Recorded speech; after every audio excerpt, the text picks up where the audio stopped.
स्वागत है हिंदी क्लास में। आज हम पढ़ेंगे बेटा व्याकरण। व्याकरण की पुस्तक निकालिए आप। व्याकरण की पुस्तक में आप पेज नंबर 5 निकालिए। ठीक है, पेज नंबर 5 में आपका आज का चैप्टर है, पाठ है आपका भाषा, लिपि और व्याकरण। आपका पाठ क्या है? भाषा, लिपि और व्याकरण।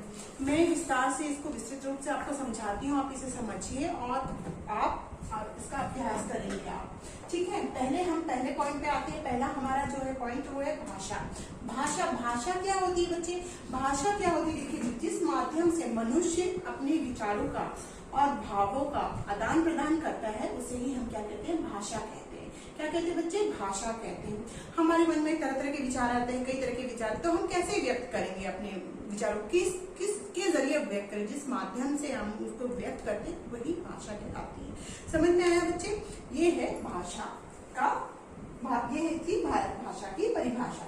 अच्छा, भाषा तो ठीक है, लेकिन भाषा भी दो प्रकार के, कितने प्रकार के होते हैं? भाषा के भी दो भेद होते हैं, दो प्रकार होते हैं। एक होती है लिखित भाषा, दूसरी होती है मौखिक भाषा। तो पहला जो है हमारा मौखिक भाषा आ जाता है, दूसरा हमारा लिखित भाषा आ जाता है। तो अब आप बोलेंगे कि ये मैम मौखिक भाषा क्या होती है और लिखित भाषा क्या होती है? मौखिक भाषा क्या होती है बच्चे? देखिए, भाषा के जिस रूप से मन के भावों का आदान प्रदान बोलकर या सुनकर किया जाता है उसे मौखिक भाषा कहते हैं। उसे क्या कहते हैं? मौखिक भाषा कहते हैं। जैसे उदाहरण के तौर पर आपको कहानी सुनने का इच्छा करता है ना, कहानी सुनने का जब मन करता है तो आप दादी माँ के पास जाते हैं, तो दादी माँ आपको कहानी सुनाती है ना। तो जब वो दादी माँ आपको कहानी सुना रही होती है तो वो प्रक्रिया क्या कहलाती है? लिखित भाषा, मौखिक भाषा। क्या कहलाती है? मौखिक भाषा। तो यहाँ पे उसका उदाहरण क्या है? नानी कहानी सुना रही है, तो ये किसमें आ जाएगा? मौखिक भाषा। और जैसे कोई नेता भाषण दे रहा है और सामने वाला व्यक्ति सुन रहा है, वो भी उस भाषा को, उस माध्यम को क्या कहते हैं? मौखिक भाषा। समझ में आया बच्चे? ये थी मौखिक भाषा। दूसरी क्या है हमारी? लिखित भाषा। दूसरी लिखित भाषा क्या है बच्चे? जैसे अगर मैं कोई भी भाषा के जिस रूप से मन के भावों और विचारों को लिखित रूप में आदान प्रदान किया जाता है या पढ़कर किया जाता है उसे क्या कहते हैं? लिखित भाषा कहते हैं, है ना। जैसे बच्चे परीक्षा, अभी आपका अगर मैं एग्जाम लूंगी या परीक्षा लूंगी तो आप लिखोगे, जो भी मैं आपको टॉपिक दूंगी, जो विषय दूंगी, आप उसमें लिखोगे ना, तो वो जो प्रक्रिया क्या हो जाएगी? वो लिखित भाषा के अंतर्गत आ जाएगी। समझ में आया ना? इसी प्रकार से जैसे आपको राधा कहानी यहाँ पर लिखा है कि राधा कहानी लिख रही है, तो ये भी लिखित भाषा का एक उदाहरण है। इतना तो समझ में आ गया होगा बच्चों आपको, है ना। तो आप ध्यान रखिएगा। आज हमने क्या पढ़ा? पहला भाषा क्या है ये पढ़ा, भाषा के प्रकार पढ़े। पहला हमने पढ़ा मौखिक भाषा, दूसरा हमने पढ़ा लिखित भाषा। ये थी हमारी भाषा। ये तो हमारा भाषा पूरा कंप्लीट हो गया। अब हम दूसरे उस पे आते हैं, हम आते हैं लिपि पे। चलिए बच्चे आगे बढ़ते हैं। हम आगे बढ़ने से पहले दूसरा जो हमारा टॉपिक है, लिपि में आने के पहले हम कुछ और पढ़ते हैं, उसके बारे में आपको बता दें। किताब पुस्तक खोलिए आप, पुस्तक में पेज नंबर आप 6 निकालिए। यहाँ पर लिखा है, देखिए मैं पढ़ रही हूँ, साथ साथ समझते जाइए इसको, है ना। वर्तमान में बहुत से संकेत चलन में हैं।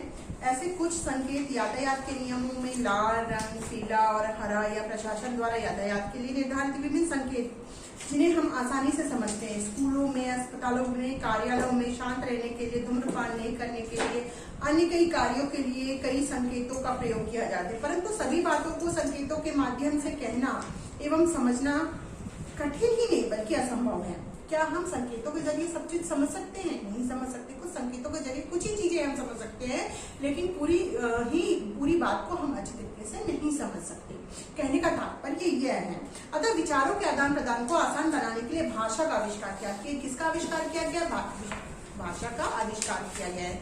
विश्व में अनेक भाषाएं बोली जाती हैं, जैसे हिंदी, अंग्रेजी, उर्दू, फारसी, चीनी, रूसी, फ्रेंच, अरबी, ये सारी भाषाएं बोली जाती है ना। ठीक है, हमारे देश में कई प्रांत है। हमारे देश में कितने सारे प्रांत हैं आपको पता है ना। इतने सारे विभिन्न प्रांतों की अलग अलग भाषाएं।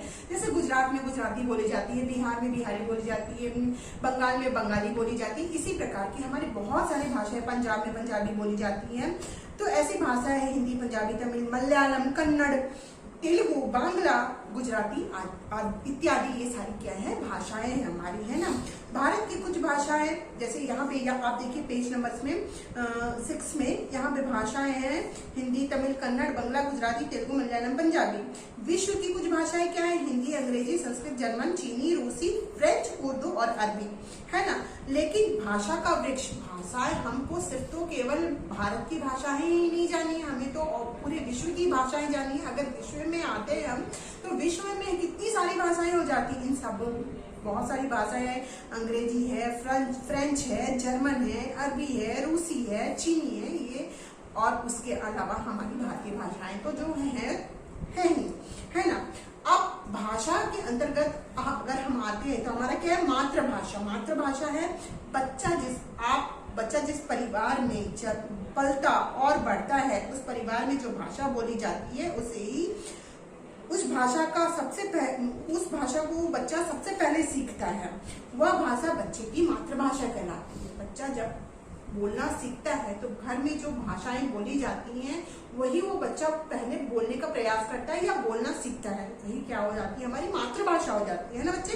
ठीक है, राजभाषा। राजभाषा क्या है, अब भारत की संविधान सभा ने 14 सितंबर 1949 को हिंदी को भारत की राजभाषा घोषित किया था।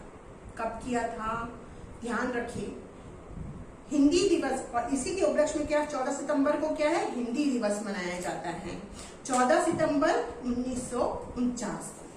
ठीक है, हिंदी दिवस मनाया जाता है। हिंदी की उपयोगिता संस्कृत भाषा से लेकर पाली, प्राकृत, अपभ्रंश आदि सोपान में गुजराती हुई हिंदी आज समूची पूरे भारत में जो है एक विश्व प्रसिद्ध भाषा बन गई है। हिंदी का विकास अनेकों रूप में हुआ है। वह सामान्य प्रयोग की भाषा, राज्यभाषा, राजभाषा, साहित्यिक भाषा, अंतर्राष्ट्रीय भाषा के रूप में प्रयुक्त हो रही है। हिंदी अपने देश में प्रथम भाषा और द्वितीय भाषा के रूप में पढ़ाई जा रही है ना।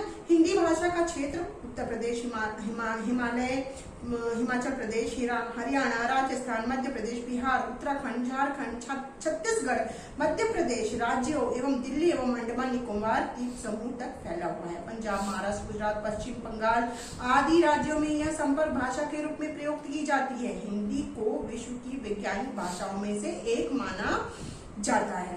यही नहीं, हिंदी सीखना भी बहुत आसान है। हिंदी के केवल 50 से 55 वर्ण से संसार की प्रत्येक भाषा को बोला और लिखा जाता है। ठीक है, इतना समझ गए भाषा क्या है, हमारी क्या है, मातृभाषा, राज्यभाषा क्या है। अब हम आते हैं लिपि में। अब हम किसमें आए बच्चे, लिपि में। लिपि क्या होता है, लिखित भाषा में प्रत्येक ध्वनि को व्यक्त करने के लिए कोई ना कोई चिन्ह होता है जिसे वर्ण कहते हैं। और वर्णों की बनावट, भाषा में जो वर्ण की बनावट होती है, वर्ण की बनावट अर्थात लिखने का ढंग ही लिपि कहलाता है। पहले बच्चे आप देखना, जब शुरुआती दिनों में, प्राचीन काल में जब आदिवासी रहते थे तो वो भाषा बोलना नहीं आता था, उनको जानते नहीं थे, तो वो संकेतों के द्वारा कुछ भी लिखते थे, ऐसे बनाते थे या चित्र बनाते थे या फल का ही चित्र बनाते थे, ऐसा चित्र बना के वो अपना प्रकट करते थे। किसी भी संकेत के माध्यम से कुछ भी ऐसा चित्र बनाते थे जिससे मतलब संकेत अपने जो है विचारों को व्यक्त करना चाहते थे। और धीरे धीरे वो लिपि लिपि जो है वर्ण बन गई और वर्ण से जो है लिपि बन के आई। जब आप यहाँ पे लिखे वर्णों की बनावट अर्थात लिखने का ढंग ही लिपि कहलाता है। समझ गए, तो ये धीरे धीरे लिपि में परिवर्तित हो गए। समझ में आया, ये थी आपकी लिपि बच्चे। अच्छा, लिपि, हिंदी भाषा में लिपि देवनागरी लिपि, हिंदी भाषा की लिपि क्या है, देवनागरी, है ना। उर्दू भाषा की लिपि क्या है, फारसी, तथा अंग्रेजी भाषा की रोमन लिपि है। देवनागरी लिपि का विकास ब्राह्मी लिपि में हुआ। देवनागरी लिपि का जो विकास है वो ब्राह्मी लिपि में हुआ है। यह बाईं से दाईं ओर लिखी जाती है, बाईं से दाईं ओर लिखी जाती है। जबकि फारसी कैसे लिखी जाती है बच्चे पता है, दाईं से बाईं ओर लिखी जाती है। फारसी दाईं से, हम हिंदी लिखते हैं तो ऐसे लिखते हैं ना, और फारसी क्या है, उल्टा, जैसे उल्टा लिखते हैं। तो समझ में आ गया बच्चे, ये थी लिपि। अब हम अगले विषय पे आते हैं। हमारा अगला विषय क्या है, साहित्य। साहित्य क्या है, साहित्य ज्ञान के संचित लिपिबद्ध जो ज्ञान है, जिसको लिखित रूप में जो कोश होता है, को अगर मैं इसको बताऊं ज्ञान के संचित कोश को ही साहित्य कहते हैं। कोई भी ज्ञान को पहले ऋषि मुनि जो रहते थे, ज्ञान रहते थे, उसको लिखित रूप में जो भी घटा हुआ रहता था, जो संचित साहित्य में लिखा जाता था, उसे ही एक मतलब लिखित रूप में लिखा जाता था, उसे ही साहित्य कहा जाता था। ज्ञान के संचित कोश को ही साहित्य कहते हैं, है ना, साहित्य कहते हैं। ये था बच्चे साहित्य। अब हम अगले विषय पर आते हैं। अगला विषय है हमारा व्याकरण। व्याकरण क्या है बच्चे? तो व्याकरण में जब हम आते हैं, अगले पॉइंट हम अगले विषय में आते हैं, व्याकरण। व्याकरण द्वारा भाषा के शुद्ध रूप का ज्ञान होता है। व्याकरण द्वारा भाषा के शुद्ध रूप का ज्ञान होता है। व्याकरण के नियम भाषा को शुद्ध रूप से बोलना और लिखना सिखाते हैं। भाषा के शुद्ध रूप और उसके शुद्ध प्रयोग का ज्ञान करने वाला शास्त्र ही क्या कहलाता है? व्याकरण कहलाता है। क्या कहलाता है बच्चे? व्याकरण कहलाता है। अच्छा, व्याकरण में भी अब देखिए, अतः भाषा के सही प्रयोग के लिए व्याकरण का अच्छा ज्ञान, व्याकरण सही बात है। अगर आप भाषा का हिंदी अच्छा बोलना, सीखना और पढ़ना चाहते हैं तो उसके लिए आपको व्याकरण का ज्ञान होना अति आवश्यक है। आपको बहुत ज्यादा आपको इसमें मतलब शुद्धता होनी चाहिए हिंदी बोलने, समझने और लिखने में। समझ में आया बच्चे? अतः भाषा के सही प्रभाव के लिए व्याकरण का अच्छा ज्ञान होना आवश्यक है। सामान्यतः हिंदी व्याकरण में भाषा का अध्ययन 3 स्तरों से किया गया है। कितने स्तरों से किया गया है? 3 स्तरों से किया गया है। पहला है हमारा वर्ण विचार, दूसरा है हमारा शब्द विचार, तीसरा है हमारा वाक्य विचार। तीसरा क्या है? हमारा वाक्य विचार। व्याकरण के इस भाग में वर्णों के स्वरूप, उनके भेद आदि के बारे में विचार किया जाता है ना। वर्ण विचार में क्या जाता है, क्या किया जाता है बच्चे? व्याकरण के में वर्णों के स्वरूप और उसके भेद आदि के बारे में बताया जाता है। शब्द विचार में क्या होता है? शब्दों के स्वरूप के भेद, शब्दों, इसमें शब्द आ जाते हैं। वर्ण आपको पता है, जैसे का, ये वर्ण विचार हो गया, है ना। अब यहाँ पे जो है शब्द क्या हुआ है? शब्द, जैसे वर्णों को मिलकर शब्द बनता है, आपको पता है वर्णों के मेल से शब्द बनता है। तो शब्दों के स्वरूप, भेद तथा प्रकार, लिंग, वचन आदि पर विचार किया जाता है। उसे क्या कहते हैं? शब्द विचार। उस पर विचार किया जाता है, शब्दों पर जो विचार किया जाता है उसे क्या कहते हैं? शब्द विचार कहते हैं। और अब तीसरे पॉइंट पे अगर हम आते हैं तो वो क्या होता है? वाक्य विचार। अब देखियो, वर्णों के समूह को से मिलकर शब्द बनता है, शब्दों के समूह से मिलकर क्या बनता है? वाक्य बनता है। अब वाक्य विचार उसमें के अंतर्गत आता है। व्याकरण के इस विभाग में वाक्य की रचना हम करते हैं, जिसमें विराम चिन्ह आता है, आदि की चर्चा की जाती है, पूर्ण विराम होता है। इसे किस प्रकार से लिखा जाता है? वाक्य को व्याकरण के विभागों एवं उप विभागों को निम्नांकित रेखांकित की सहायता से सरलता से समझा जाता है। इसे ही कहते हैं हम वाक्य विचार। समझ में आया बच्चे? चलिए बच्चे आगे बढ़ते हैं। अब मैं एक फ्लो चार्ट के जरिए आपको समझाती हूँ कि व्याकरण को कैसे हम आगे विशेष रूप से समझेंगे, है ना। अब यहाँ व्याकरण में देखिए, जैसे मैंने आपको बताया 3 भागों में विभाजित किया गया है। वर्ण विचार है, यहाँ हमारा क्या है? वर्ण विचार है। पहला हमारा वर्ण विचार है, दूसरा शब्द विचार है, तीसरा क्या है? वाक्य विचार है, तीसरा वाक्य विचार है। अब वर्ण विचार को भी 2 उसमें विभाजित किया। मतलब वर्ण विचार कैसे बनता है? ये स्वर और व्यंजन से मिलकर वर्ण विचारों को वर्णित किया जाता है, मीन्स उसको जो है एक्सप्लेन किया जाता है ना। ठीक है। अब दूसरा क्या है? शब्द विचार। शब्द विचार में हम आगे चर्चा करेंगे, लेकिन पहले हम वाक्य विचार पर आते हैं। वाक्य विचार को भी 2 उसमें विभक्त किया गया है। रचना के आधार पर वाक्यों का जो है निर्माण किया जाता है, दूसरा अर्थ के आधार पर वाक्यों का निर्माण किया जाता है, वाक्यों के आधार पर निर्माण किया जाता है। तो ये हुआ हमारा वाक्य विचार। अब तीसरा क्या है? हमारा शब्द विचार। तीसरा हमारा क्या है? शब्द विचार। शब्द विचार में हम आते हैं बच्चे, तो अब शब्द विचार को हम 4 भागों में विभाजित करते हैं। हाँ बच्चे, चलिए, शब्द विचार में को भी 4 भागों में विभाजित किया गया है। ये किसके आधार पर है? देखिए, ये रचना के आधार पर है, उत्पत्ति के आधार पर है, अर्थ के आधार पर है और रूपांतर के आधार पर है। ठीक है, समझ में आया? अब यहाँ पे देखिए, ये चौथा है रूपांतर के आधार पर। इसको भी 2 भागों में विभक्त किया गया है। इसको भी 2 भागों में विभाजित किया गया है। कैसे? विकारी और अविकारी अव्यय। आगे हम जो है जो हमारा विषय रहेगा उसको हम आगे चल के विस्तृत रूप में पढ़ेंगे, लेकिन फिलहाल आप इसको समझिए। विकारी को क्या है? के को 4 भागों में विभाजित किया है। संज्ञा है पहला और फिर विशेषण है, फिर सर्वनाम है, फिर क्रिया है। इसके अंतर्गत विकारी में हम ये सब विषय पढ़ेंगे, ठीक है। अधिकारी में हम क्या पढ़ेंगे? अव्यय। अव्यय के अंतर्गत हम क्या पढ़ेंगे? क्रिया विशेषण, विस्मय आदि बोधक अव्यय, संबंध बोधक अव्यय, समुच्चय बोधक अव्यय।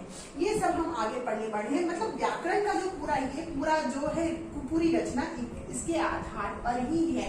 इसको आप अगर अच्छे से समझ लोगे तो व्याकरण आपकी बहुत अच्छी हो जाएगी। आपको व्याकरण अच्छे तरीके से समझ में आ जाएगा। बच्चे समझ में आ गया बच्चे? तो चलिए, मुझे लगता है आपको ये पार्ट अच्छे तरीके से समझ में आ गया होगा। अगली कक्षा में हम फिर मिलेंगे, तब तक के लिए धन्यवाद।